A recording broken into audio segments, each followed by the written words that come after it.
pesi biso bokongo atalumbuka kongo asa moindo mayele te.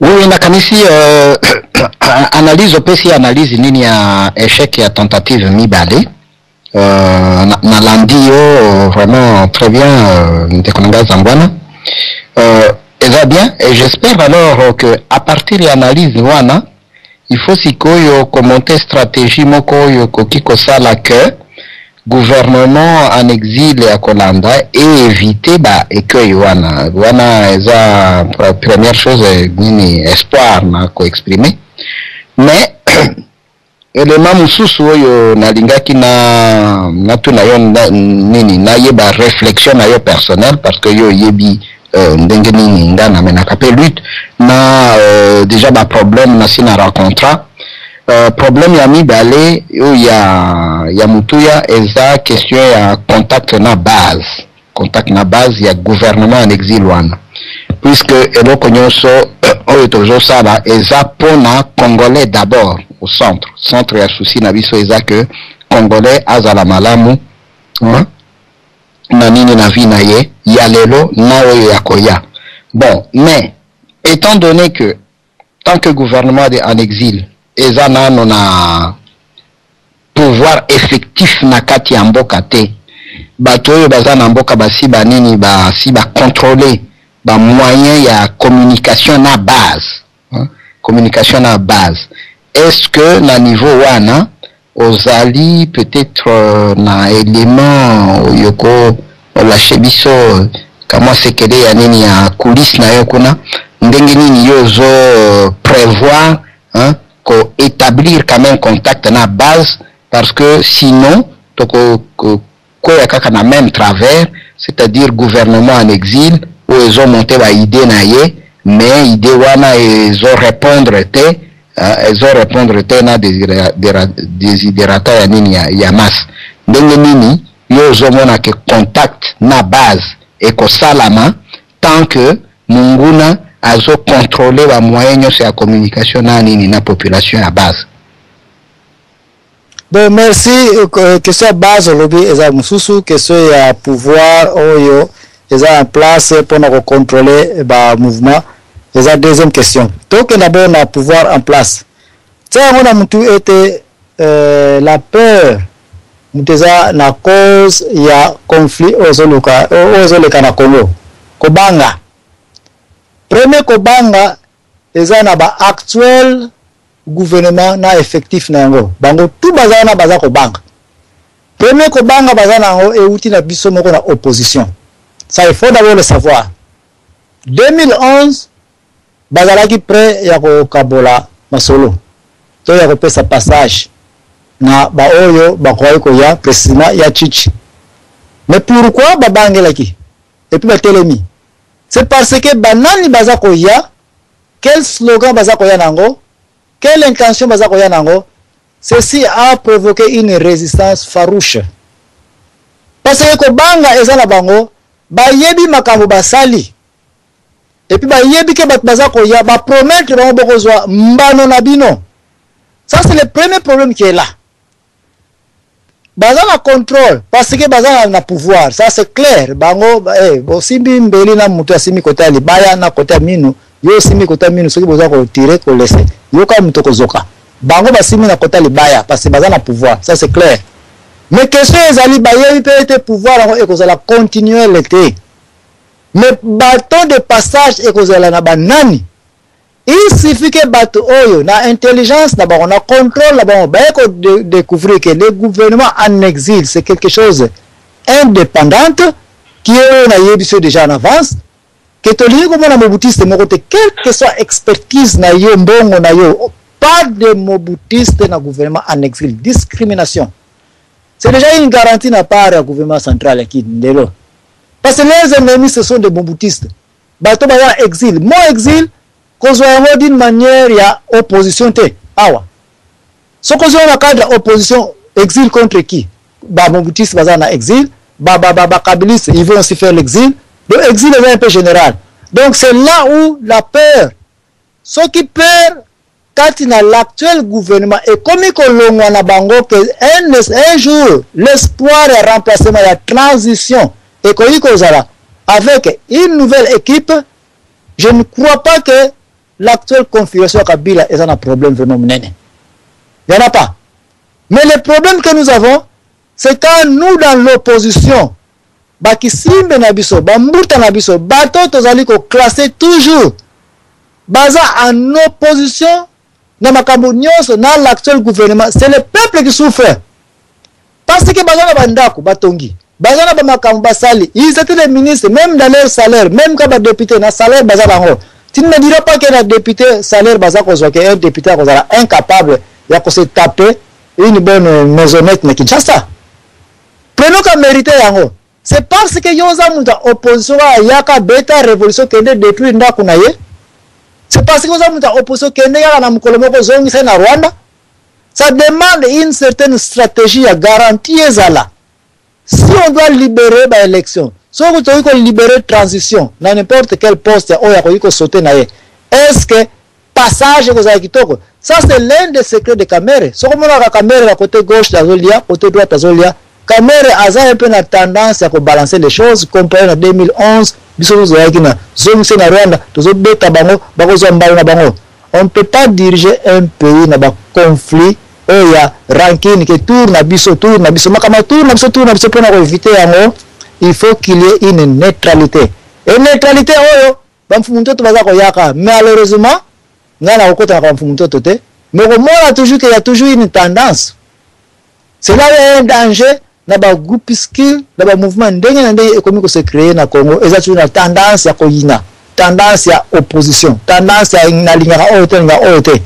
Bloc à broyer, gouvernement en exil, nous te sauver à moi. Mais gouvernement en exil a une question à deux bases. Base le beli, base que ça la wap. Tous o ya chicha sali, et que ça impossible de tomber le gouvernement o ya chicha bandaki. Sans que influence à la l'IDPS dans la carte. Je ne suis pas contre les gens de l'IDPS, mais l'esprit de l'IDPS, je suis contre cet esprit-là. Et ça exprime depuis l'existence de l'IDPS, peu importe ta région, et ça a tendance à trop flou, et ça a clarté. Et ça a toujours tendance à être boutiste, oh, il y a un ranking, baboto bakangai, basalakangai boye, bazelaka, jou mutambo na kiembe kukubu kusu, pour répondre. Pour coûter ça le sous. Biloko toko yiko dirige Congo te sur base ya basala kangai boye baboto la kangai yo kutu boye na boye non. Alors kokene na base ya oyo Papa Tshisekedi a créé et cause un trafic d'influence ya des ex-moboutistes ko créé ko la na base oyo Albert Mouya asali, je suis d'accord avec lui atindela yinga même bisogno se bereto yebi Mouya atindela bisogno comment faire l'identification ya pose à la membre effectif ya biloko ya gouvernement en exil bakombo na kati ba para ba nini région uta pourquoi ba région na kati na ba sous région na ba chef coutumier c'est pour toi ba balancer des choses ko ba ko filtrer pe ba makamu comment ko ça donc base pour nga na ko suggérer pour le moment oyo ko tenir base oyo ke ma B ya Albert Mouya mais ils ont un trafic d'influence ils ont la difficulté mon côté pour nous retoucher yango mais il y a chichi pour nous retoucher yango ça la difficile parce que ba mikuba nyonso ba na kati mais oya Mouya ils ont trouvé qu'on reprendre dans ma lembe nyonso et que nango sans que déranger même dans l'it na biso ba combattant est-ce que toyokani avant que pas ndeko Roger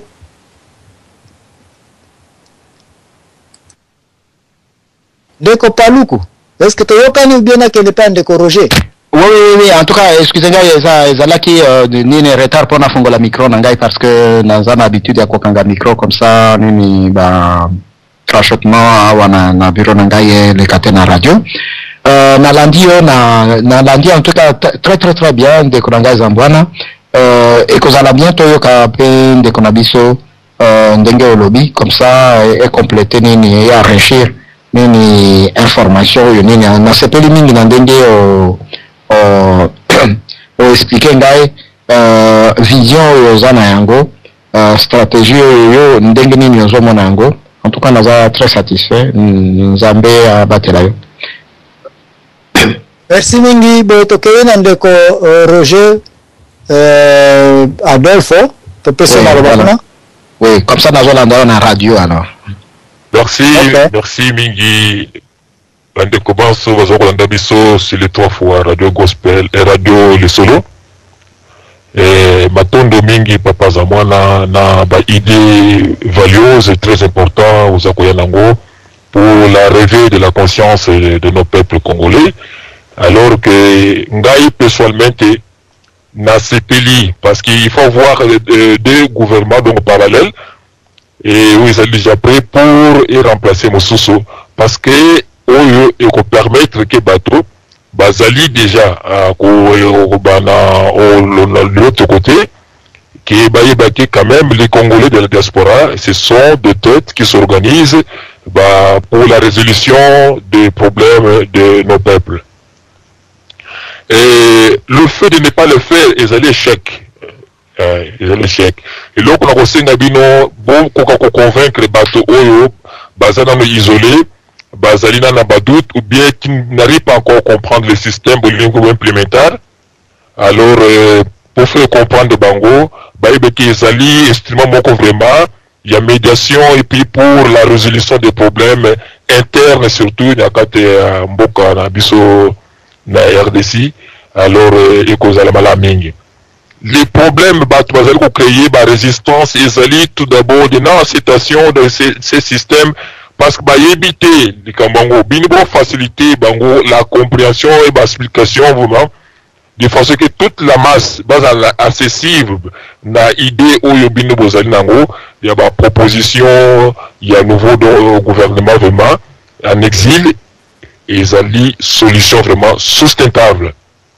Alors il y a un tous les conseils papa zamwana omekana non ko décortiquer yango penza façon que batu nyonso autant que batu mususu bazana ba défaillance ya ezali que azali ko réfléchir la montée pour faciliter bango na compréhension ya loko bolingi ko pesa qui a déjà existé Chouaki parce que l'échec ya batu mususu ezali sikoyo lokola ke forme ya biso sikoyo to komona malamo. Qu'est-ce qui n'a pas marché et qu'est-ce qu'on pouvait introduire na boye ekosunga batu nyonso na Italie na dynamisme ya makambo nyonso yo bozali kosala. Je suis avec vous, merci beaucoup.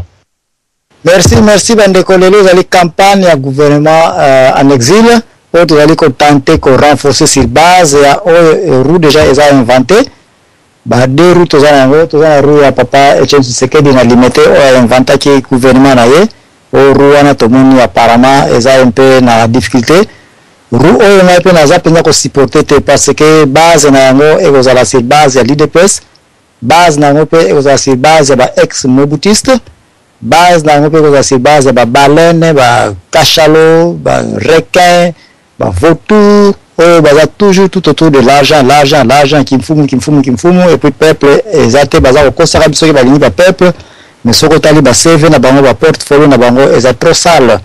Alors un gouvernement pareil ce que telemi gouvernement est en place ba continuer ko luka pe comment ko continuer ko résister na gouvernement parce que ba yebi était ce qui bango ba leki et que zala rapport na ba ya ko landela bango d'une manière ou d'une autre ko sala était comme si bango bazalaki propre alors ils n'ont jamais aussi été propres. Alors nous c'est le peuple qui souffre. Na mon pays ma patrie to ya kotala ndenge nini pays ko tambola ndenge nini patrie eko za na souveraineté nango mouvement ya gouvernement en exil pourquoi est utile raison na yango eza pe na ba difficulté il faut ça la face et que ndepenza ko landa ba makambo eza ko exister mais faut to na esprit génial to ya un peu na niveau un peu netka ya science curiosité ya ko continuer ko découvrir biloko ya sikake ko continuer na biloko existe déjà ça c'est la technologie. Différence entre science et technologie et kendaka sur base ya ni na ba scientiste ba yeli biso ba mo bazo modifier baza ko copier baza ko réparer mais mutu ya esprit scientifique musala na ye est-ce que on peut avancer un peu à un nouveau horizon ba biloko ndengwana nde yango mutu tozango besoin. Alors sur ce fait ce qui trouve que la réalité scientifique tout tenter un peu ko parier yango avec la réalité politique le gouvernement en exil et qu'aucun jamais qu'on tenté qu'on solliciter licence ya kozana comme un parti politique. Kosala yango ezakaka c'est comme si beaucoup de nous rejoindre parmi les 10 000 partis politiques existants au bisomo to type ko critiquer alors qu'il n'y a rien de bon parce que les créateurs na yango bankolo na yango ce sont des businessmen. OK la MLC ceux qui bemba kangami MCP lali na yango. Oui na UDPS oui papa Tshisekedi aza malade UDPS elali na yango. Oui na INC ceux qui lelo kabiri caméra azali susute INC qui pelekese. Alors tout ceci accuse que les partis politiques et les comme na Congo c'est trop mal parti. Mais les États-Unis sont les démocrates et je te dirais que c'est un porte-parole seulement. Mais dire que Moutouazali a eu que parti démocratique ça n'existe pas. Dans la République c'est la même chose. Mais bisous na Congo on écoute que le parti politique RCD Goma c'est pour un coup d'abattoir. Oh yanini kuna c'est pour Lumbala. Oui, alors, comme les partis politiques c'est à brûler. Mouvement Oyo, il y a gouvernement en exil. Ce qui est Salema, première attention, jamais quitte en Congo, dans le ministère intérieur et qui ne sollicité comme un parti politique. Deuxième danger, jamais sollicité lobbying international. Oh, bah, on peut savoir bon, on peut penser biso. Bakopesa biso minduki yango tondo toko na koboma nani yo lingo comme président bandalanta za kobomaka bato ko diriger banani donc il faut jamais qu'il ait des armes mais alors outillage ni nango ekosalela parce qu'il faut qu'il y ait un outil na tango okomi ko sala travail moko boye to yokana ki travail signifie force faire déplacement force fait ça là force moko gouvernement en exil ngana za ko proposer il faut et ça là na bande ko to soroli. Il faut que le peuple soit souverain. Le peuple va demander souveraineté à n'importe quel moment qui est option, il y a révolution. Et option, il y a révolution. Pour que ça, il faut que très solide na représenter l'agenda na peuple d'une manière ou d'une autre. Beaucoup de yango. Na campagne, na laka na radio, na opi na kati. Parce que na kati bazolandangai. Il y a beaucoup de gens qui connaissent aussi le droit dans le pays. Nan basimba makumasolo mbokate. Mingi bayi politique dans le pays. Nan basimba te. Bangonyo sana baza part ya mouvement o bakokina ko joindre. Mais surtout force nango ezali na troisième possibilité ya ba élection qui est place na sukelaki. Parce que ba élection dit aux membres effectifs on peut que pour comme membre effectif. On n'a pas besoin de la quantité mais de la qualité. Donc il ne faut pas venir dans le mouvement de combattant, il y a des résistants. Oh, tout ça a besoin de ça et belé pour la marche. Voilà eza elo comme susu. Mais oh ezo senga batu baza la mingi te mais qualité on repose à la membre eza trop facile. Et loko liboso fiche Albert Mouya azotambu saka na internet. Il faut oser capable ya ko remplir yango. Et lingo le bete soko ko remplir yango te, ozano congolais, ozana expertise ndenge na ndenge. Okozala jamais membre. Ba contribution on n'a pas besoin parce que ba contribution yango yo mutu et faire échouer ce makaba imperium et pesison tikino makaba imperium ba comptabilité na eche ko sukela na tribunal ya Kabila. Et l'inco va être que ce qui y a un niveau a échoué pour organiser contribution.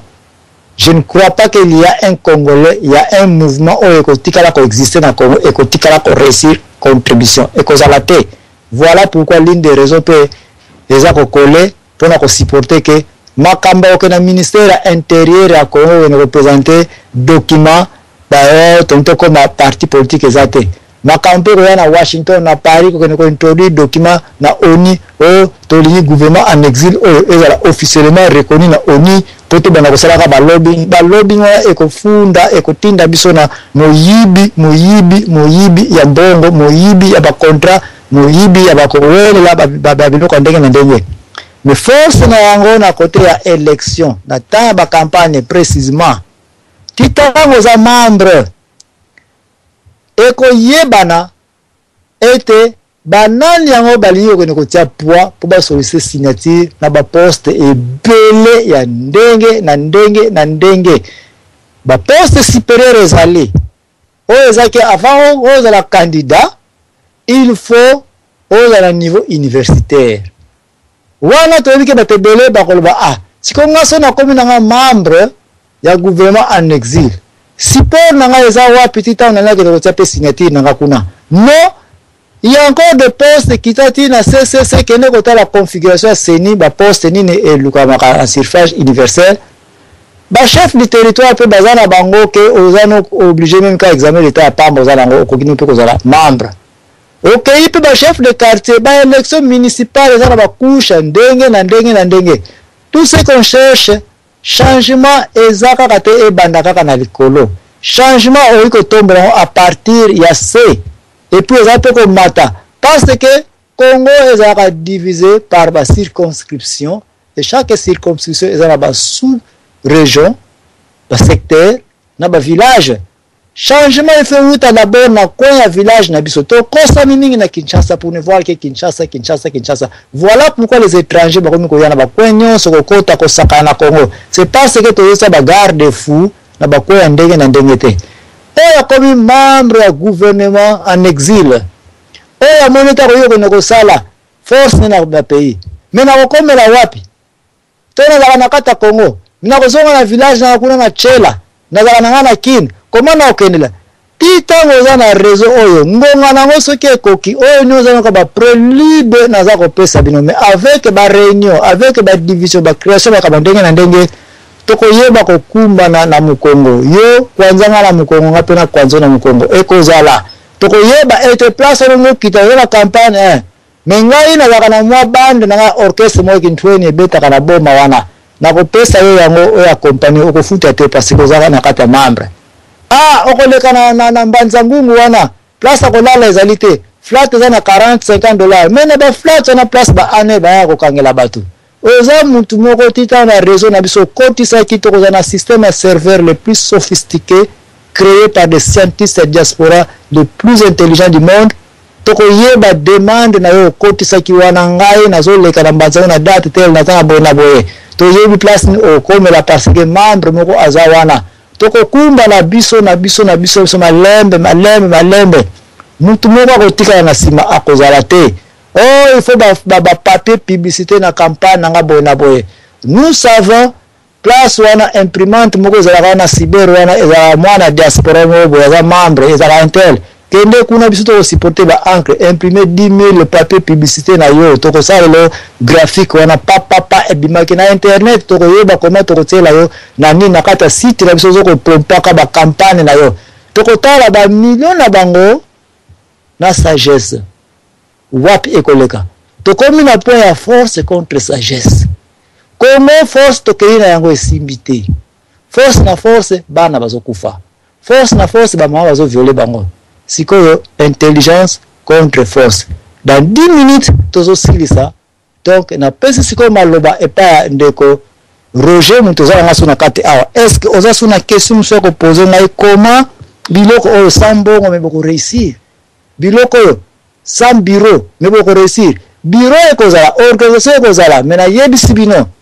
il faut tokende par densité ya nombre ya bato babimi na libanda baza mingi na pays nini sur base ya concentration Afrique du Sud eza part bakongole ebele baza motivé na politique ya Congo pas parce que balingi politique mais esprit ya Jean d'Arc elati bango Paris elati bango France et ceux qui Belgique et lati bango Londres et lati bango mutu nyonso munoni ki commune gendarme ka ko libérer opportunité et pesa melibiso mais opportunité et ko pesa na n'importe quitter oza un ex mobutisme papa tika biso libre oza un actuel kabiliste tika biso libre oza membre PPRD ya MLC ya l'INC papa tika biso libre toza na bato bele na ba joindre biloko yote mais ce qu'on lingi ko joindre biso déposer d'abord qui membre na qui parti politique sodomisé je dis bien et je le reprends parti politique mon côté na Congo ezali saint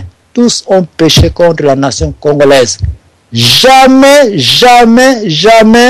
yo jeune congolais, quand je dis jeune, yo maintenant sur la politique était rejoindre un seul parti politique congolais. Ce sont des voleurs, ce sont des pirates, ce sont des troubadours, des charlatans.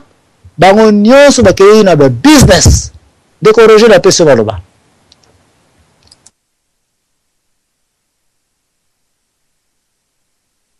Décourager na yebite soko zaka na kati awa lelo ezali campagne na banza boyebi bien na senga kibino yango bo za ba témoin bo lobi bo munyango na lobaki teke tokoya koloba le gouvernement en exil point te na lobaki le gouvernement en exil 2 points campagne ntasala ka campagne il faut ya na kilo ekoka opesa maloba na peuple ba yokio bolamba na to bolamba na te message il faut passer ko s'attendre te ke batba ko appuyer ko s'attendre te ke batba ko kujula tango za ko lobaka donc soki kilo na yo ezala ko kokate ko matana créneau na stage ya campagne te donc campagne on a sali bo comprendre bien botuna Albert Mouya botuna Limité kombo za mbona bo kuta na katite nazalaki jamais membre nazape jamais sollicité mais na appuyer bango na appuyer gouvernement ya Papa Tshisekedi na appuyer gouvernement ya Mouya na critiquer les deux gouvernements et Salemi. Encore une fois, tout la conclusion dans quelques 5 minutes, dans un clôturé. Gouvernement ya chichi échoué parce que configuration na yango ya batako ko pesa masolo eliwe ya se base yo ministre justice yo ministre intérieur et pesikiai et pesi ironie. Open de Komuya asali et betikiai parce que na la même tout le monde qui ba nomination ya bato na taba analyser bango ba comment la été ba qualifier te kilo kokate ya chichi pesoka meka ko pesa biso liste ya ba ministre na ye na taba sa gouvernement na ye elinga pesa ironie double ironie parce que tonga to landela ba kombo elinga zo na kati e ba kombo wana chaque congolais a un dossier ya kombo wana elinga ke zalake bo toke na révolution ça va tokei sinon que place otika tozo na mambo na sima nazo utiliser moi minute nanga na le 24 novembre 2011 ya chichi na stade le 24 novembre peuple esenga ki souveraineté na yango etelema ebeta ya chichi aboyaki tikanga na pesa bino ba raison o ya chichi aboyaki o yo yebite parmi ba raison liboso ya chichi azalaki prêté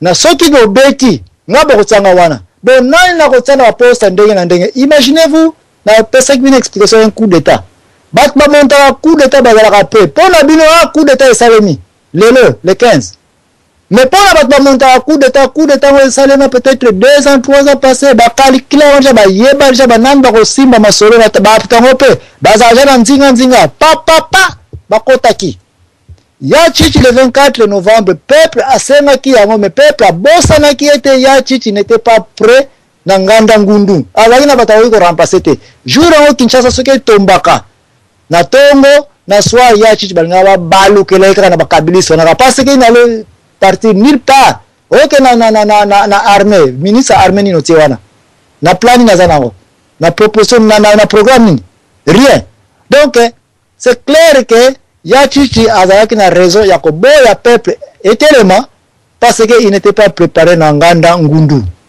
Voilà raison ya chichi aboyaki na yeke non donc ni kaka na ba élection na limité petanga ko sala proposition oyo batu bazalaki na liste ou pas na cabinet na bazalaki ou pas problème za te batango banani la plupart alingaka ponaka ba batu oyo bautaki na ba parti politique oyo bayaki ko sala nini ko le poids na era élection. Mais Batouana Balumbala Banyava Zalakuna. Mais les gens connaissent bien que ces Lumbala, ce sont des rebelles. Makila na boko Zalabango. Bamboussa, Toyei Bango. Ba RCD Goma, Toyei Bango. Bon, finalement, il allait nous proposer qui? Voilà pourquoi on a éliminé Lelo pour vous dire qu'il y aura la discrimination ou bien il faut qu'il y ait la discrimination. Ba mon sous to ba yango parce que toza ba lâche. Ba mon sous to kimaka yango parce que to yebi pe réalité na yango te. Discrimination eza moto kimaka mais na mathématique ko discriminer ezali ko extrapoler ko longola d'abord ba élément eza ko tia kaka potikala na ba élément libre et puis na suka obani ko réintégrer ba valeur na chaque élément qui inconnu et puis aux chiffres absolus toujours luka to kanga chiffre absolu na génération ya sika ya politique ya Congo. Et pour ce faire, il faut qu'on extrapoler, il faut qu'on discriminer ba élément nyonso oyo bazokota na accolade oyo ezokota difficulté avant que la parenthèse et kangala. Ce que les mathématiques okoyeba était classement, il y a des éléments inconnus et ben la parenthèse suivi par des crochets, suivi par des accolades. Okoki jamais ko banda ko travailler ba crochet, ce qui ba parenthèse ou éliminer ba côté. Okoki jamais ko travailler sur des accolades, ce qui est éliminé puis ba crocheter. Donc il faut qu'on ait ordre par ordre par ordre. Ordre et mouvement, il y a gouvernement en exil, donc extrapoler, donc discriminer. Tout moboutiste, quelle que soit expertise na yo papa, maman, pardon. Tout kabiliste au travail na kabila, pardon. Même si ozawana, même si tiki, même si on a raison que je ne suis plus avec Mouzito, je ne suis plus allé au Parlement. Tu ne peux pas faire membre parce que tu as touché l'arbre interdit. Lombolo quand tu es kamako. Aussi, déjà, sotoana. Parce que retour kozala kanda contre oya kimisio retour ngwande kozala kanda contre bato ba kimisio ba botle bandako bebiloko eto kontinua ko patauger ko tourner pas kundungu on n'a plus ce temps là le gouvernement en exil c'est clair et kozala batu kaka oyo ba kozala ke ils n'ont jamais servi balle. Bika tata nzambe mpungu kakulusaku muna yeka kulukeba. Moka mwemene afilika mobimbe yebiyango Mokota majali kotalela ndenge mokonzi mokotelema Nzambe apesi biso mokongo atayomboka Kongo Mohinga wakoti kondima eloko ya moninga mohindo te Soki mondele sali ya kozua ya molokola yeye Nzambe azongeli bango kasi tembe jalinga bango Zela ezangisi bango mapamboli Kusekaseka na bango ezangisi bango mayele ya lola Mboka Kongo Ribani olikolo Mboka bakoko bamolela karafasu Malika boyo Ego manilelo Ivanelo ya Nzambe Mboka Kongo Ribani olikolo Mboka bakoko bamolela karafasu Malika boyo Ego manilelo Ivanelo ya Nzambe Tubengi yo nkolo Tubengi yo nkolo Tubengi yo yapa utokolaka Nalika ngoniye Tubengi yo nkolo Tubengi yo nkolo Tubengi yo yapa utokolaka Nalika ngoniye Tubengi yo nkolo Tubengi yo nkolo Tubengi yo yapa utokolaka Nalika ngoniye Tubengi yo nkolo Tubengi yo